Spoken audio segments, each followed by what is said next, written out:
ఈ భూములకు సంబంధించి భూమి ఆసాములకు ఇచ్చే భద్రతకు సంబంధించి భూభారతిని ఈ మా ప్రభుత్వం ఇదే రెఫరెండంగా మళ్ళీ ఎన్నికలు పోతాం. తప్పకుండా ప్రజలు ఎవరిని ఆశీర్వదిస్తారో చూద్దాం. అధ్యక్ష,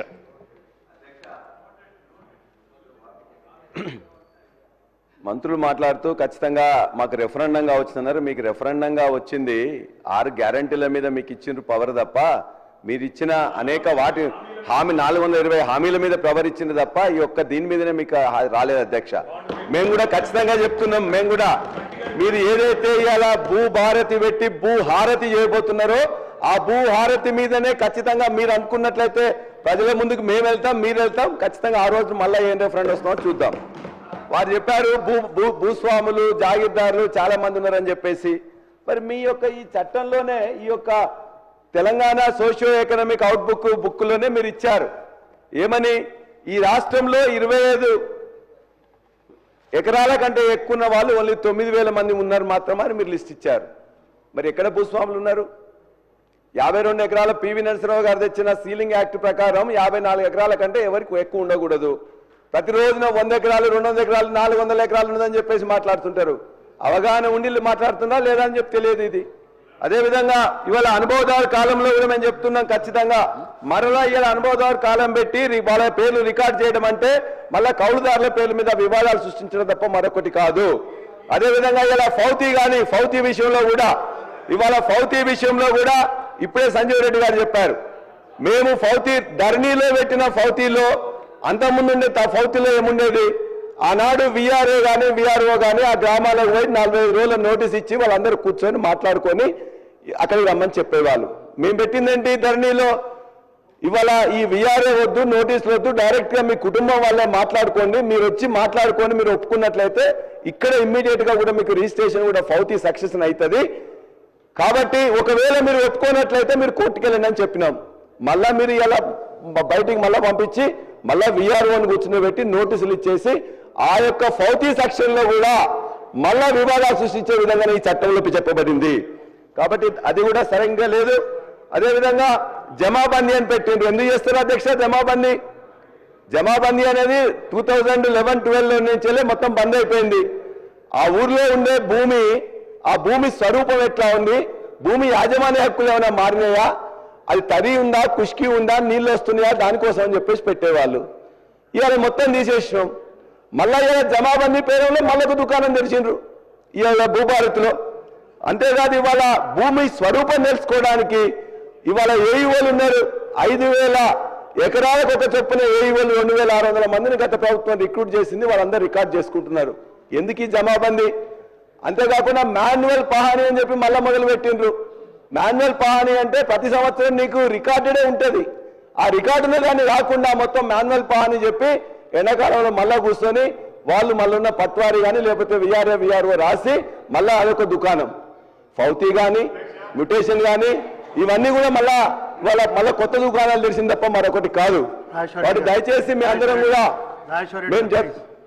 గౌరవ సభ్యులు అసత్యాన్ని సత్యంగా చేయాలని ఏదో ఆతృత పడుతున్నారో అవన్నీ రేపొద్దున రూల్స్ అంటే మీరు మాట్లాడే దాంట్లో నైతిక హక్కే లేదు.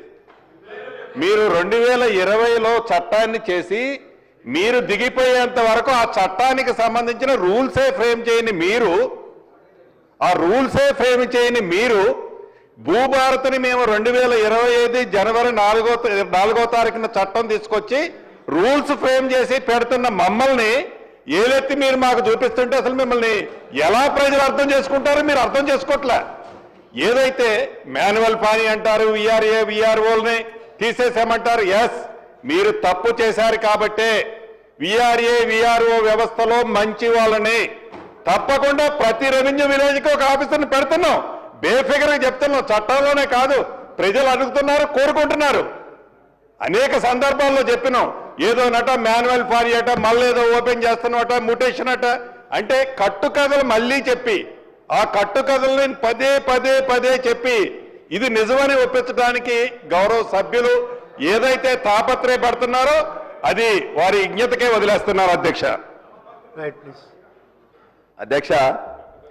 కట్టుకథలు చెప్పినా పిట్టకథలు చెప్పినా మీరు అధికారంలోకి రావడానికి చెప్పింది తప్ప మేము చెప్పలేదు, ఇప్పుడు చెప్పట్లేదు. బాండ్ పేపర్లు ఇచ్చింది మీరే కదా అధ్యక్ష. కాబట్టి ఇవాళ నేను చెప్పింది అబద్ధమైతే మీరు కాదని చెప్పండి. మీరు మీ చట్టం మీద నేను చెప్పిన దాంట్లో ఫౌతీలో ఇంత ముందున్న దాన్ని ఎక్కిపోయినరు, మాన్యువల్ పహాని తీసుకొస్తున్నారు, అదేవిధంగా మ్యూటేషన్లో పద్ధతి మార్చిండ్రు.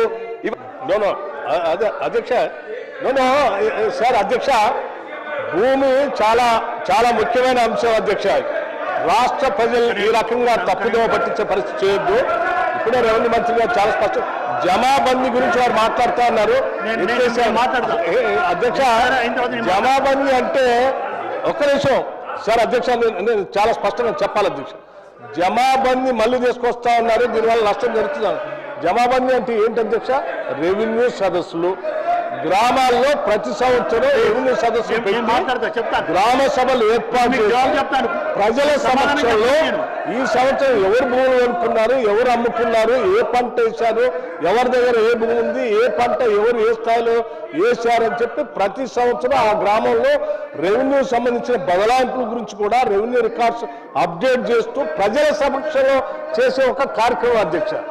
ప్రజల సమక్షంలో జమాబందీ అని రెవెన్యూ సదస్సు పెట్టి చేయటం కరెక్టా, లేకపోతే 4 గోడల మధ్యలో అడ్డగోలుగా ధరణి చట్టం చేసుకొచ్చి అందులో ఎంట్రీ చేసుకోవటం కరెక్టా?